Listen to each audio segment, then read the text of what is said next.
ಪರ್ವತಗಳ ನಡುವೆ ನೆಲೆಸಿದ್ದ ಒಂದು ಸಣ್ಣ ಹಳ್ಳಿಯಲ್ಲಿ ಒಬ್ಬ ಜ್ಞಾನಿ ವೃದ್ಧರಿದ್ದರು.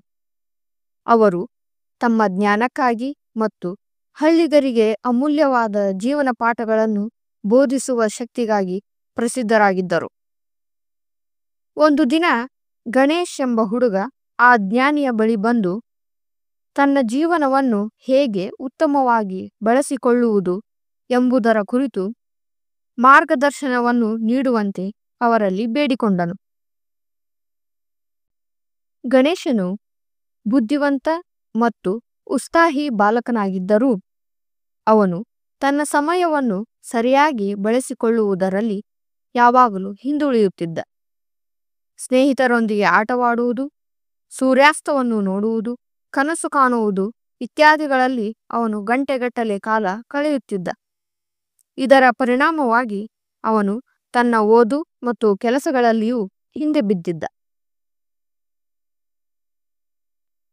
ಆ ಜ್ಞಾನಿ ಗಣೇಶನ ಮಾತುಗಳನ್ನು ಆಲಿಸಿ ಮುಗುಳ್ನಗೆ ಬೀರುತ್ತಾ ಕೇಳಿದರು, ಗಣೇಶ, ನಾನು ನಿನಗೆ ಮಾರ್ಗದರ್ಶನ ಖಂಡಿತ ನೀಡುತ್ತೇನೆ.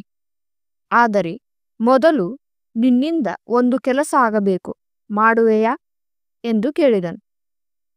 ಗಣೇಶ ಒಪ್ಪಿದನು. ಆ ಜ್ಞಾನಿ ವೃದ್ಧರು ಅವನಿಗೊಂದು ಸುಂದರವಾಗಿ ಕೆತ್ತಲಾದ ಮರದ ಒಂದು ಚಿಕ್ಕ ಪೆಟ್ಟಿಗೆಯನ್ನು ಕೊಟ್ಟು, ಈ ಪೆಟ್ಟಿಗೆಯನ್ನು ಪರ್ವತದ ಶಿಖರಕ್ಕೆ ತೆಗೆದುಕೊಂಡು ಹೋಗಿ ಅಲ್ಲಿ ಸ್ವಲ್ಪ ಮಣ್ಣನ್ನು ತರಬೇಕು. ಆದರೆ ನೆನಪಿಟ್ಟುಕೋ, ಇದನ್ನು 1 ಗಂಟೆಯ ಒಳಗೆ ಸೂರ್ಯಾಸ್ತಕ್ಕಿಂತ ಮುಂಚೆಯೇ ಮಾಡಬೇಕು ಎಂದು ಹೇಳಿದರು.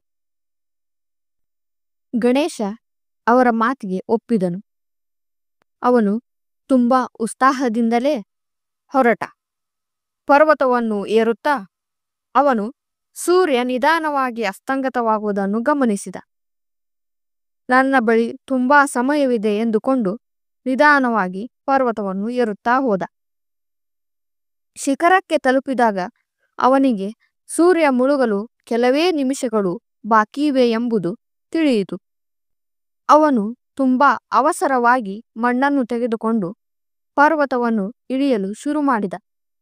ಆದರೆ ಇಳಿಯುವಾಗ ಕಾಲು ಜಾರಿ ಬಿದ್ದು ಮಣ್ಣು ಚೆಲ್ಲಿ ಹೋಯಿತು. ಅವನು ಮತ್ತೆ ಆ ಮಣ್ಣನ್ನು ಒಗ್ಗೂಡಿಸಲು ಸಮಯ ಕಳೆಯಬೇಕಾಯಿತು. ವೃದ್ಧರ ಬಳಿ ತಲುಪುವ ಹೊತ್ತಿಗೆ ಸೂರ್ಯ ಅಸ್ತಂಗತನಾಗಿದ್ದ. ಅವನ 1 ಗಂಟೆಯೂ ಕಳೆದಿತ್ತು. ಆ ವೃದ್ಧ ಗಣೇಶನನ್ನು ನೋಡಿ ನಗುತ್ತಾ ಕೇಳಿದರು, ನಿನ್ನ ಅನುಭವ ಹೇಗಿತ್ತು ಎಂದು. ಗಣೇಶ ಬೇಸರದಿಂದ ತಾನು ಪಟ್ಟ ಪಾಡನ್ನು ವಿವರಿಸಿದ. ಅಷ್ಟಾದರೂ ಸಮಯ ಹೇಗೆ ಕೈತಪ್ಪಿತು ಎಂಬುದನ್ನು ವಿವರಿಸಿದ. ಆಗ ವೃದ್ಧರು ಹೇಳಿದರು, ಸಮಯವು ನೀನು ತಂದ ಮಣ್ಣಿನಂತೆಯೇ. ಅದು ಅಮೂಲ್ಯ ಮತ್ತು ಸ್ವಲ್ಪ ಎಚ್ಚರ ತಪ್ಪಿದರೆ ಸುಲಭವಾಗಿ ಕೈತಪ್ಪುತ್ತದೆ. ಜಾಣ್ಮೆಯಿಂದ ಬಳಸದೇ ಇದ್ದರೆ ಅದು ಮರಳಿನಂತೆಯೇ ಬೆರಳ ನಡುವೆ ಜಾರಿ ಹೋಗುತ್ತದೆ. ಪ್ರತಿಯೊಂದು ಕ್ಷಣವೂ ಮಹತ್ವದ್ದೇ. ಪ್ರತಿಯೊಂದು ಕ್ಷಣವೂ ನಿನ್ನನ್ನು ನಿನ್ನ ಗುರಿಯತ್ತ ಒಯ್ಯುವ ಅವಕಾಶವಾಗಿದೆ ಎಂದು ಹೇಳಿದರು. ಗಣೇಶನಿಗೆ ತನ್ನ ತಪ್ಪಿನ ಅರಿವಾಯಿತು. ಅವನು ವೃದ್ಧರ ಮಾತುಗಳ ಅರ್ಥವನ್ನು ಅರಿತುಕೊಂಡು ಅಂದಿನಿಂದ ಆ ಮಾತುಗಳಂತೆಯೇ ತನ್ನ ಜೀವನವನ್ನು ಸಾಗಿಸಿದ. ಈ ಕಥೆಯಲ್ಲಿ ಗಣೇಶ ಕಲಿತ ಪಾಠದಂತೆ ಸಮಯ ನಿರ್ವಹಣೆ ಎಂದರೆ ಕೇವಲ ಕೆಲಸ ಮುಗಿಸುವುದಲ್ಲ, ಪ್ರತಿಯೊಂದು ಕ್ಷಣವನ್ನು ಅರ್ಥಪೂರ್ಣವಾಗಿ ಬಳಸುವುದೂ ಹೌದು. ನಮ್ಮ ದಿನದ ಗುರಿಗಳೂ ಸಹ ಬೆಳಗಿನ ಸಮಯದಿಂದಲೇ ಆರಂಭವಾಗಬೇಕೇ ಹೊರತು ಇಡೀ ದಿನ ವ್ಯರ್ಥ ಮಾಡಿ ರಾತ್ರಿ ಮಲಗುವ ಹೊತ್ತಿಗಲ್ಲ.